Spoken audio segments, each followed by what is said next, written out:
exactly 1 year ago we had that big, beautiful victory. Exactly 1 year. Last night it was, not expected to be a victory. It was very Democrat areas, but I don't think it was good for Republicans. I don't think it was good. I'm not sure it was good for anybody. But we had an interesting evening, and we learned a lot. And we're going to talk about that, and I'll say a few remarks, and then after that I'll ask the press to leave. The press has been very, very nice to us the last couple of months. They were great to us in terms of the foreign visits with China, Japan, South Korea, Malaysia, and they were actually terrific. So I want to thank you for that. I'm sure you'll get back to your normal ways soon. But we did a great job over in China. And we've done a great job in turning off wars. We stopped 8 wars. And we have 1 to go, as you probably know, and that'll get stopped also. But we've done a great job, so it's really been an honor to do it, and I did it with many of the people in this room. Every one of you I know, and every one of you I like our leaders, I like everybody. But I thought we'd have a discussion after the press leaves about what last night represented, and what we should do about it, and also about the shutdown, and how that relates to last night. I think if you read the pollsters, the shutdown was a big factor, negative for the Republicans, and that was a big factor. And they say that I wasn't on the ballot was the biggest factor, but I don't know about that, but I was honored that they said that. And I just want to thank everybody for being here, and a very special thanks to Vice President J.D. Vance, who's doing a terrific job. J.D., thank you.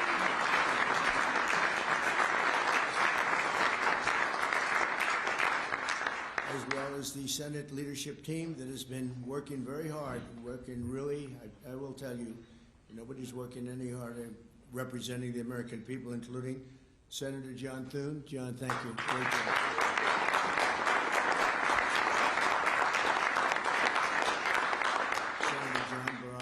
John, thank you very much.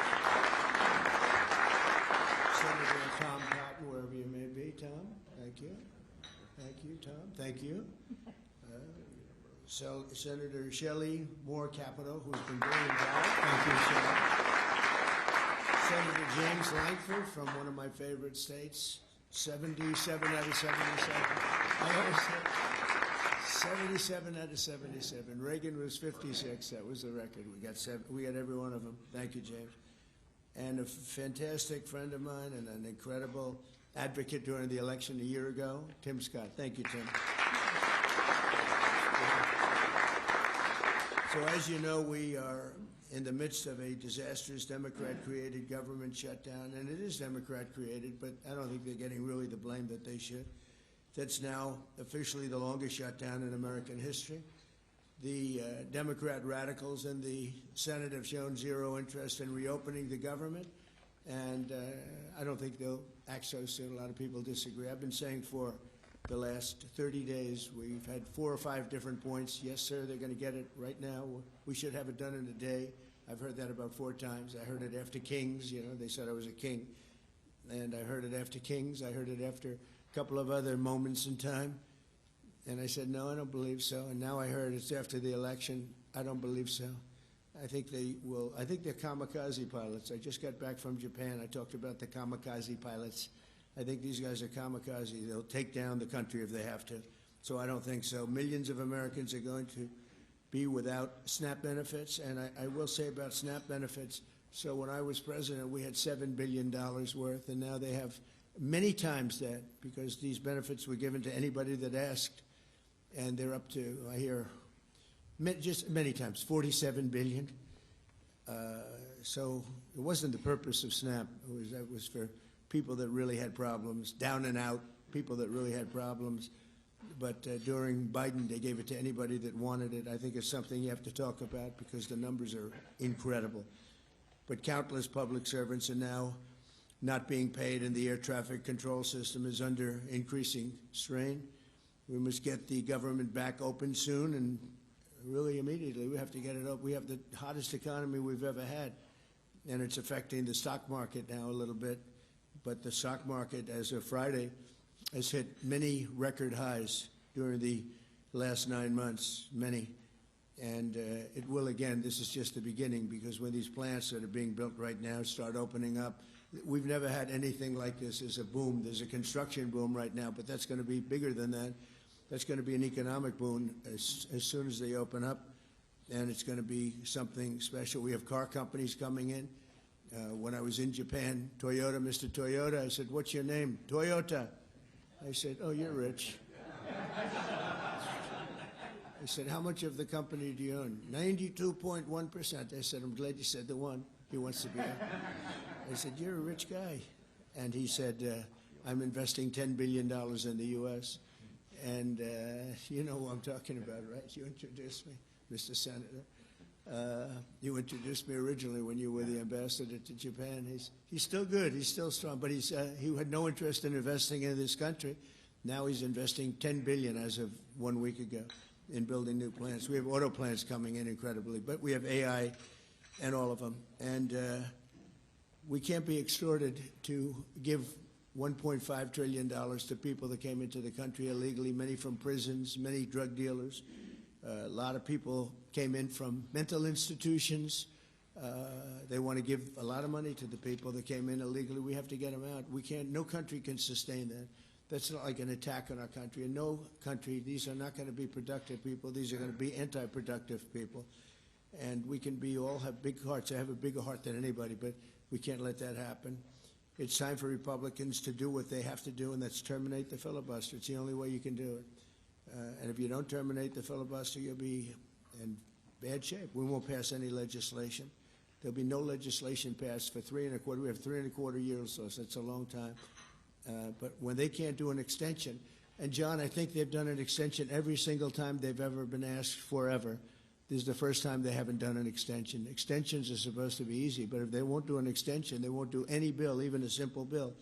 And we should do our own bills. We should get out. We should do our own bills. We should open up. We should start tonight with the country's open. Congratulations. Then we should pass voter ID. We should pass no mail-in voting. We should pass all the things that we want to pass, make our elections secure and safe, because California is a disaster. Many of the states are disasters. But can you imagine when they vote almost unanimously against voter ID?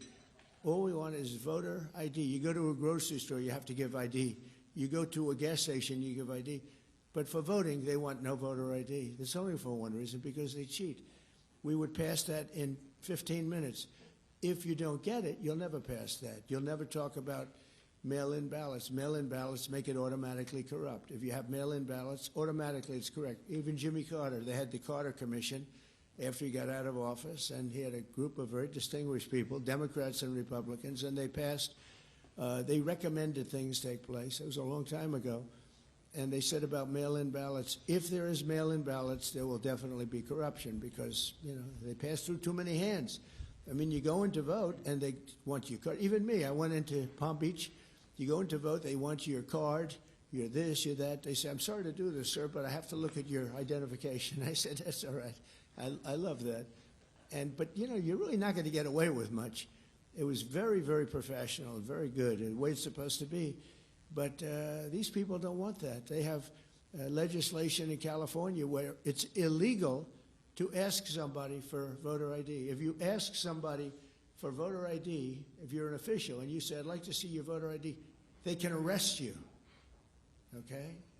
They can arrest you because they want to cheat, and they get away with it, and the Republicans let them get away with it, and we won't do that if we have the filibuster. So we're going to talk about that a little bit, and we're going to see if we can sway, because I know we have a lot of, not a lot, I'd say half feel this way, maybe a little bit less than half, and it's time to have a really good talk.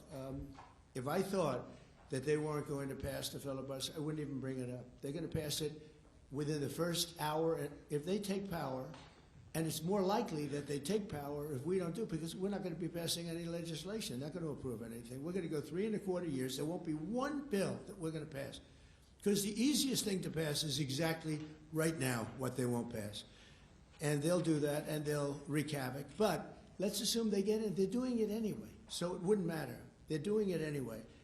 And, you know, I have a case where I have great U.S. attorneys that can't be approved because of the blue slips. The blue slips, I think you should terminate blue slips, too. It's a mental termination because it's really a custom. But if you have a Democrat senator or two is bad, but it doesn't make any difference. If you have one senator writes a negative letter on some great U.S. attorney, we had it in Manhattan, Southern District. Jay Clayton, one of the most respected lawyers in the whole country, by far, one of the most respected, and couldn't get approved. The courts approved him. The courts couldn't believe it. They did it like instantly. He went to the best schools, got the best marks, top of his class. Everything was perfect. I mean, he was like led the perfect life. Went to Sullivan and Cromwell. Almost immediately became the head of Sullivan and Cromwell. You know, the most prestigious law firm, I would say, in the country, just about. Whether it's Sullivan or two or three I could name, but Sullivan, I would say, really, maybe number one. He was the head of Sullivan and Cromwell for like 20 years. He went to the SEC, was flawless. He did it for me. He was the SEC chairman. He was flawless. Then he went to Apollo, where he was the chairman of Apollo, and was flawless. Everything went good. The stock went through the roof and everything. I asked him to go to the Southern District, and he said, "I'll do what you'd like to do, sir." He's a very high-quality person. But he couldn't get approval from Schumer. Schumer didn't approve him. The best student, the best schools, everything. He's like flawless. And the courts actually said, "You're not approving Jay Clayton?" Right, Lindsay, you heard this. The courts actually interceded, and they approved him. But that's an unusual guy. We have other people that are really good, but people don't know how good. Top students, top colleges, and they're U.S. attorneys, and they won't be approved. They're not going to be approved. We have one in Los Angeles who's phenomenal. No, the senators, the Democrats are, you know, again, they're kamikazes. The Democrats are not going to approve them. Blue slips are a disaster. So the only people I can get approved are Democrats. I was told that by the Democrats. We'll only approve Democrats. I said, really, is that right? Not going to work that way. Not going to work that way with me. But the blue slips are a total disaster. I have 10 people right now that are doing a phenomenal job, and they will be out of office pretty soon. They've got another 2-3 weeks, a couple of them, and then they're going to have to leave.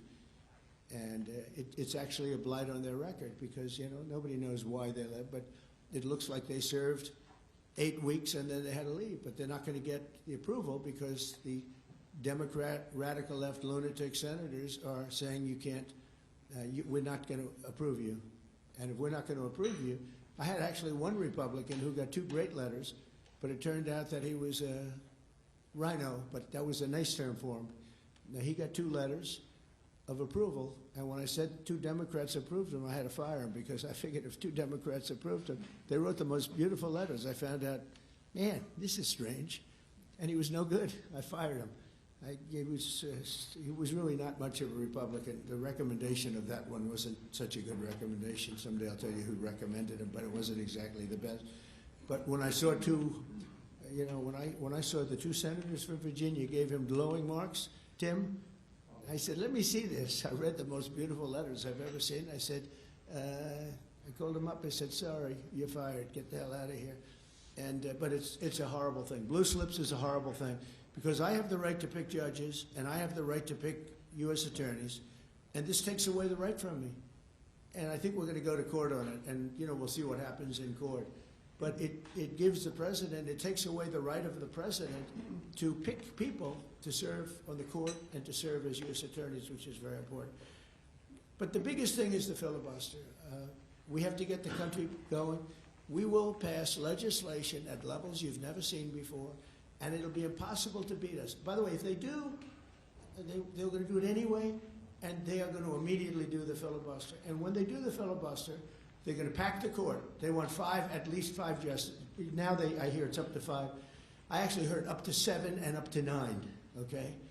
They want new judges. They want to pack the court, and they will do it in the first day, maybe the week. Maybe they'll slow it down because there's no reason to rush. But they'll do it first week. They'll vote on this. And I have friends over there that are Democrats, I'm close to a lot of people. And I asked them about that because some people say, well, maybe they won't do that. I mean, they destroyed the career of Manchin and Sinema. And they got them out. They were the only objectors. Nobody else is going to object. They're going to do it the first day. They're going to pack the court. They're going to make D.C. a state, and they're going to make Puerto Rico a state. So now they pick up 2 states. They pick up 4 senators, okay? You think you have problems? They're going to do all of the things. They're going to pick up electoral votes. It's going to be a very, very bad situation. And it's done. It's done. As soon as they attain power. Now, if we do what I'm saying, they'll most likely never attain power, because we will have passed every single thing that you can imagine that it's good and all good for the country. And there'll be no reason to. If we don't do that, people will say they're not doing much and they're in power. So the good news is we did the great, big, beautiful bill, and it's the greatest thing we could have done. And the smartest thing with John and our Speaker of the House, who's so good, Mike Johnson, we did all in one bill. If we didn't, John, it would be a problem, because we would have gotten a small piece passed. A lot of people wanted to do that. A lot of people in the room wanted to do that. They went along with me and John and everybody, and we got this thing passed. Honestly, it's 4 years worth of goodies. No tax on tips, no tax on Social Security, no tax on, think of it, no tax on overtime. It's an unbelievable tax cut for the workers and for business, where business is going to create jobs, and we're creating jobs at levels that nobody's ever seen before. All these things are good.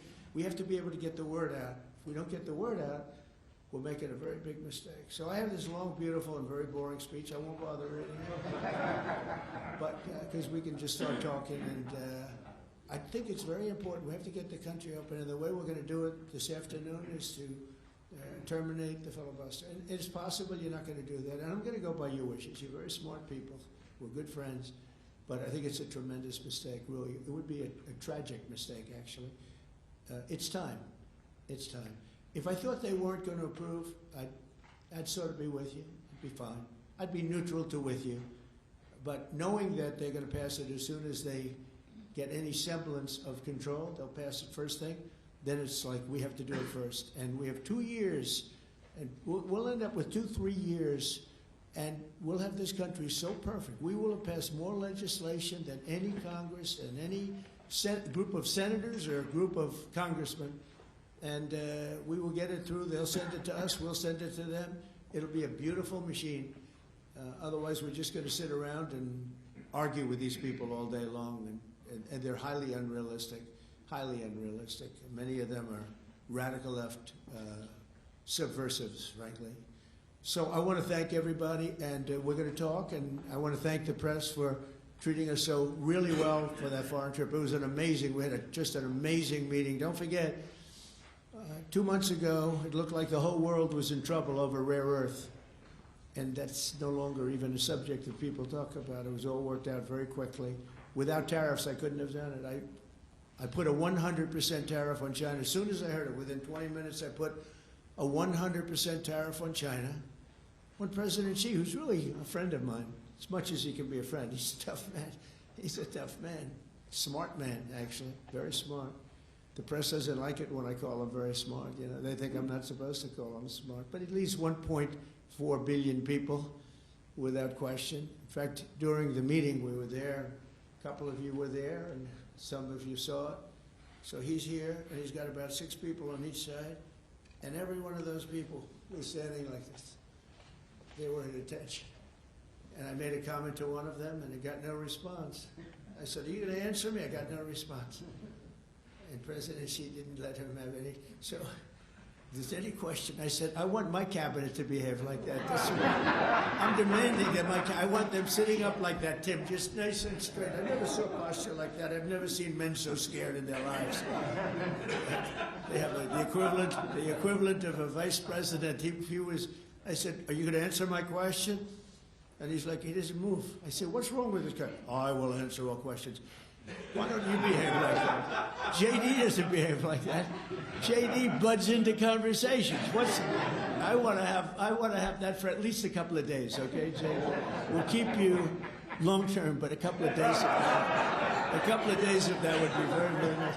Okay, I want to thank you, and we'll talk a little bit. And I see they set me up with a podium. I thought I'd just be sitting, but it's probably easier.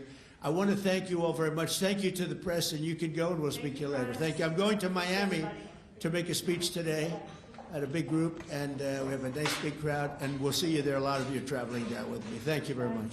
Mr. President, you sound very frustrated by last night's elections. What are the takeaways for people in this room? Keep moving. Thank you, press. Thank you, What press. happens if they don't eliminate the press. filibuster, Keep Mr. moving. President? Thank you, press. Please wrap. Thank you. Keep moving. Please, Thank keep you. moving. Thank you. Thank you, guys.